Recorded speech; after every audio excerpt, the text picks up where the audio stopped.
Hello everyone and welcome to Stefan's podcast. Hope you're having an absolutely fantastic day, and we're going to get into what's going on in Japan and what's going on in my little island in the middle of the ocean. We have got some fantastic news stories for you, so let's jump straight into them. The first news story is Mt Fuji is going to start charging tourists to climb the beautiful Mt Fuji, and they're going to charge them 2,000 yen for every single person that is going to climb up the mountain. Now they're saying that they're doing this to combat over-tourism, but this is going to make the government there a lot of money. They are limiting the climbs to only 4,000 people per day, and you can book 3,000 people are allowed to book every day, and they reserve 1,000 spots for people who just want to turn up. And I did the maths on this. How much money could Mt Fuji or the people who are running Mt Fuji going to make from this? So 2,000 yen per day, 4,000 people in total. It's going to be open for 71 days. It could make them, if every day is full, every day has 4,000 people, over the 71 days that you're allowed to climb it, the Mt Fuji is going to make $3.5 million, or roughly 568 million yen. That is a lot of money. That is not curbing tourism. That is making a huge profit from this, I can tell you that. Good money. I wonder where the money is going to go, what they're going to do with it. They said they're going to spend it on over-tourism. I don't really know what that means. It seems like it's probably going to go into some government bank account, but hey-ho, good job. That is a lot of money. I will say, I get annoyed when governments say that they're doing this to combat over-tourism, when really they're just making some money on this. And 2,000 yen, I think, is perfectly reasonable to climb Mt Fuji. I've never done it myself, but I do believe there are other things that go up the mountain. I've seen people have had these wooden sticks that they climb up the mountain, and you can get like a stamp burnt into them. So I wonder what's going to happen to the people who are doing that. Are people going to want to, after paying for Mt Fuji, then want to pay for the stick? Are they going to lose out on money? Who knows? Who knows? But it now does cost you to climb Mt Fuji, and if you are a tourist coming, you either have to book or you just have to chance it and go early in the day. I would imagine booking is the smartest option, and good luck to you climbing Mt Fuji, because it is not particularly easy. There have actually been a few deaths recently from people climbing it, but they were climbing off the season. So be careful if you're climbing it. The next news story coming up for you is, oh yes, this is a fun little news story for you. Japanese police officers are officially allowed to wear sunglasses, buy drinks at convenience stores in their uniform in Shimane Prefecture. That apparently was not something that they were specifically told that they couldn't do, but they were just told it's frowned upon.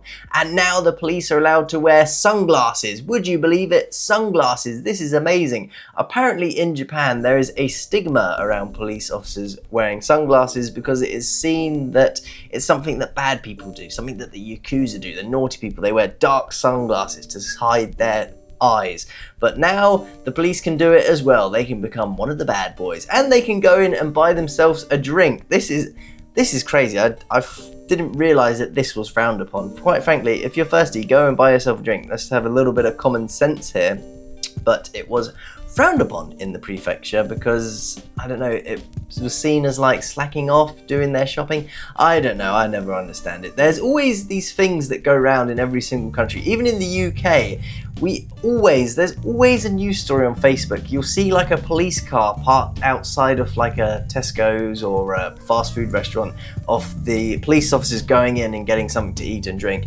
And I always think, yeah, park as close as you can. You guys are busy. You're risking your lives every day. Eat and drink something. Do whatever. Let them get on with their work. If it takes them 2 minutes less to park outside the store, get their drinks, and then come back, oh, I'm all for it. The police should have a lot more rights. And I mean you get police, you get ambulance service, and the fire brigade. They should all be able to do all of these things because they're out there saving our lives. They should have some perks. Absolutely. Police officers, go in, buy yourself a drink, and wear your cool little sunglasses while you're doing it. Look like a real bad villain. Very cool. So the next news story for you is a little bit of Fatufa coming up.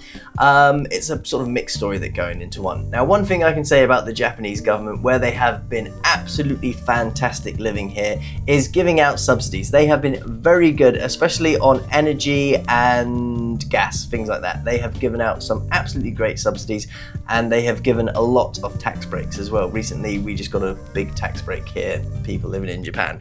Compare that to the UK, where the UK have quite frankly been pretty terrible at giving tax breaks and energy breaks. A big one is energy breaks. Over the last winter, when I first moved here to Japan, it was when we were having the big energy crisis in the UK. And we were getting energy bills of like £1,000, £2,000, really these like crazy expensive energy bills. And when I first moved here, I was being like, okay, keep my energy bill as low as possible because I don't know what Japan's going to be like, if it's going to be similar. But I got my first energy bill and I think it was like 2,000-3,000 yen. Nothing expensive whatsoever compared to what my parents were paying. My parents were telling me that their bills were, was into the hundreds of pounds. Very expensive stuff. And for a long time, I actually thought, am I not getting charged properly? And then I started speaking to other people and just being like, no, this is what the energy bill. I believe my highest energy bill was about 10,000 yen. So that's about the highest I've had to pay for energy here, which is very good. I cannot complain about it whatsoever. But Japan are offering another subsidy coming up, which is going to save the average house 2,125 yen a month, which is fantastic. Good job, Japan. Just to note, I did see a story that some subsidies have ended, so be a little bit careful with your bills, try and keep them low, you don't want to get a shock. But the next news story coming off this is a lot of Japanese people, especially the elderly, are saying over 40% plan not to use their AC during the summer months, which is crazy. It's not even that hot here in Toshima at the moment. We're only into the 25s, 30s, and I am already using my AC. In fact, in the podcast studio, which I have here now, I've got lights on and I can't run the AC with the same time as the lights because it cuts it out because there's too much power being drawn in this room. And I have to say, I am sweating like crazy and I am a relatively in shape person. If you're an elderly person and you have the money, absolutely blast your AC, keep yourself cold because this is just something that's going to kill you. And they're even talking in this news story how a lot of elderly people really struggle in Tokyo and of course all the rest in Japan, and they have a lot of heat stroke symptoms because apparently they don't feel it the same as us younger people. We can tell when we're getting overly hot. So if you're elderly and watching this, try and find the money to put your AC on. Oh man, you do not want to go to the hospital. Health is wealth, as they say. Keep yourself fit and keep yourself healthy. And also in Japan, you have to pay for the hospital. So you don't want to not pay for your AC and then end up in the hospital and then have to pay for that. That's a complete lose-lose. No one wins in that, only the doctors. And you don't want to give your money to the mean old doctors, do you? You want to keep it for yourself and keep cool, baby. So next news story coming up for you. They have done this study, which is really interesting, on pregnant women living in conditions that affects eczema in their babies. And they have seemed to have found a correlation between if mothers live in houses that have mold or unsuitable environments, that this is apparently leading to higher increases of your children having eczema. Mold is incredibly dangerous. It's bad for you, it's bad for your health, and I strongly recommend if you live anywhere with mold, try and get it fixed absolutely quickly. And I've heard stories of a lot of ALTs who move into moldy apartments and for whatever reason their supervisors don't want to change it. Trust me, if you move into a moldy apartment, get it fixed, put up a big fuss and do everything you can in your power to fix it, because it will seriously start affecting your health, and you do not want that. Mold is crazy. There are a load of health risks. If you do research into mold and health problems, the list just goes on and on and on. Skin is a big one, breathing of course is a big one, and you just do not want to be living around this. So it's interesting to find that this study shows an increase even in children of mothers who have this. So be very careful in your housing. Be very, very careful. In fact, when I go back to the UK and I start renting, if possible, I want to actually write a term into my lease contract that says if mold is found in the apartment and not resolved quickly, then I will reserve the right to just abandon the lease and leave. That's something I am thinking about doing. I don't know how it's going to work in practice, but it's something I plan on see if I can get through. But who knows? Who knows? That might be a difficult thing with the landlords. But if a landlord won't let me do it, then perhaps it's a sign that there's been mold in the apartment previous. I know so many people. The problem with when you go and rent somewhere is you always ask the question, has the property ever had a history of mold? And all of the estate agents say the same thing. Oh, I am not aware of this. And I am 99% sure that almost everyone that has said that is lying through their teeth. I do not trust estate agents at all in the UK. So next news story coming up for you is, Japan is trying in sort of quotes to make manufacturers use recycled plastics, and they are planning on dishing out fines to the people that do it. Again, this law that they've put out is not very exact in how it's doing it. It hasn't set any specific targets, like say I manufacture phone cases. It hasn't set a target to say every manufacturer of phone targets must use at least 20% material. What they're doing is this weird system where they're going to implement this law that says if you don't use recycled plastic, we're going to start fining you. But they've kind of left it really ambiguous, and then they said underperformers will be fined. And it's like, well, what is an underperformer? What is a good person? If I was a company producing this, I'd be like, so as long as I'm doing sort of the average which everyone else is doing, I'm good. So if every other companies just stick to using 0 or 1%, then you're not underperforming, are you? You're doing great.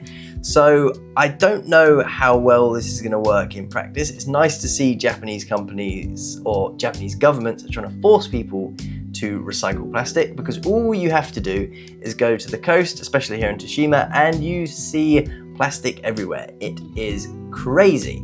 But I don't know how this is going to work in practice. The article here isn't filling me with confidence at the moment. It seems like a lot of Japanese laws, when they pass them, they don't actually set strong enough levels, like you must use 20%.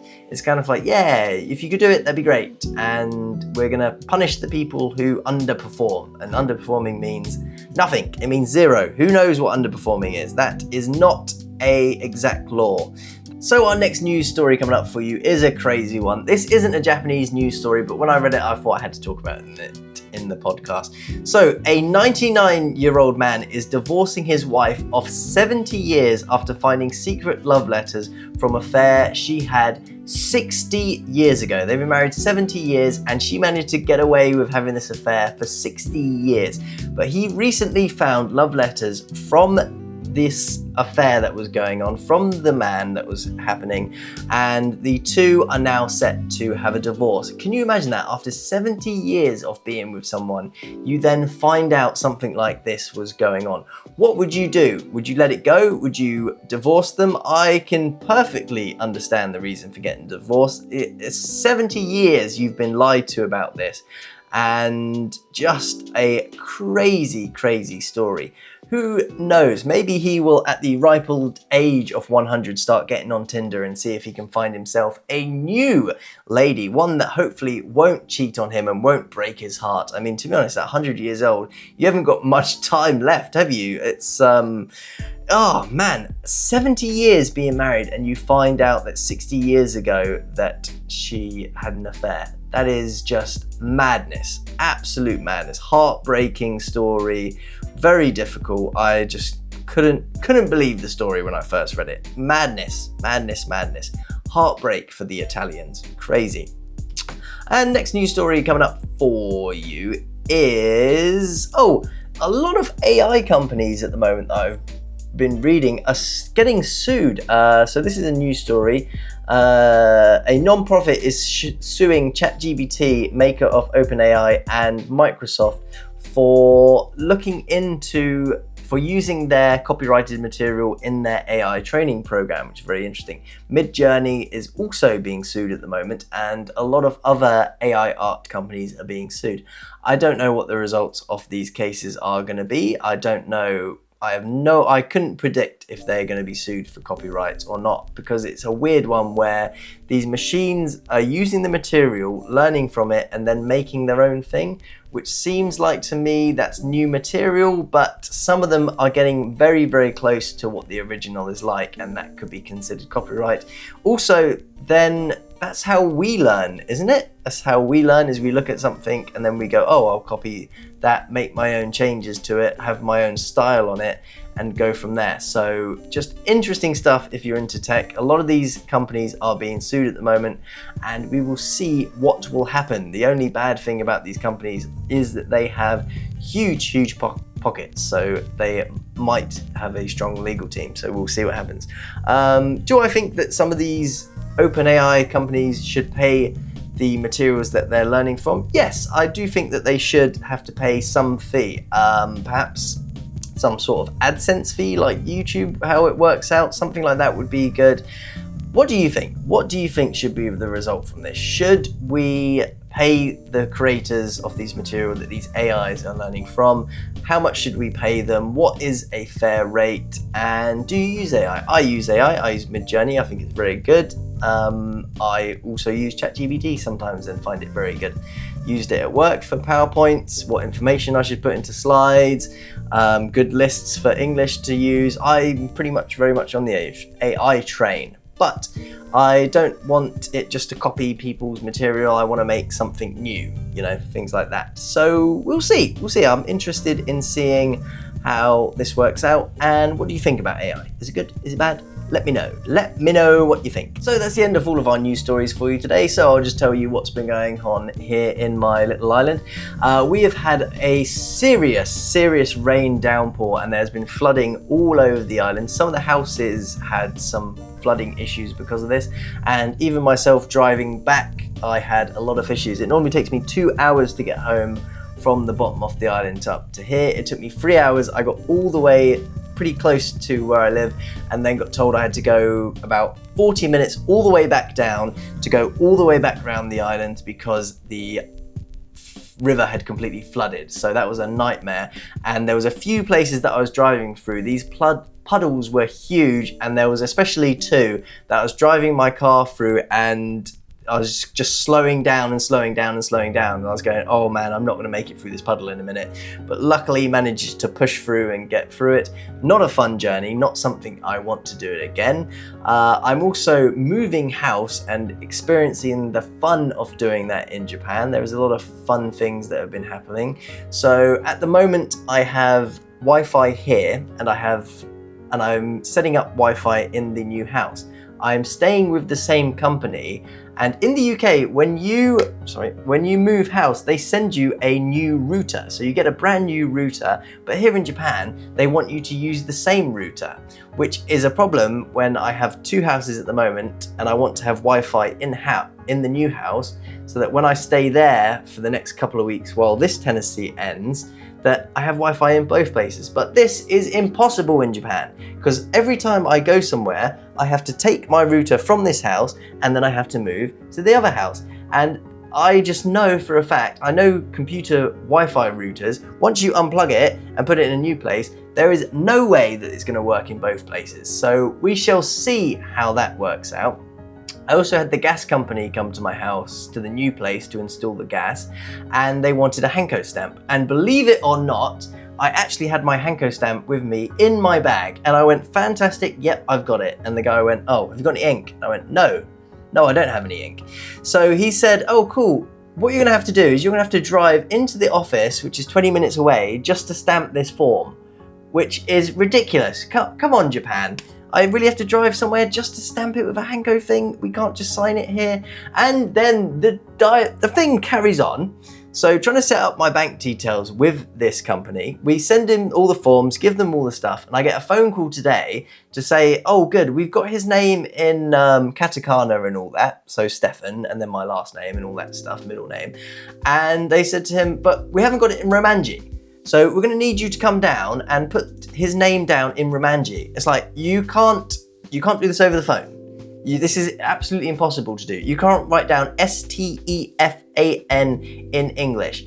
And by the way, the company that we went to, because I had to go and stamp this thing, they had 3 or 4 kids about high school age. So I know for a fact that they have the ability to write Stefan on the things, because my junior high school students can do it, and their junior high school, in fact, my elementary students can do it.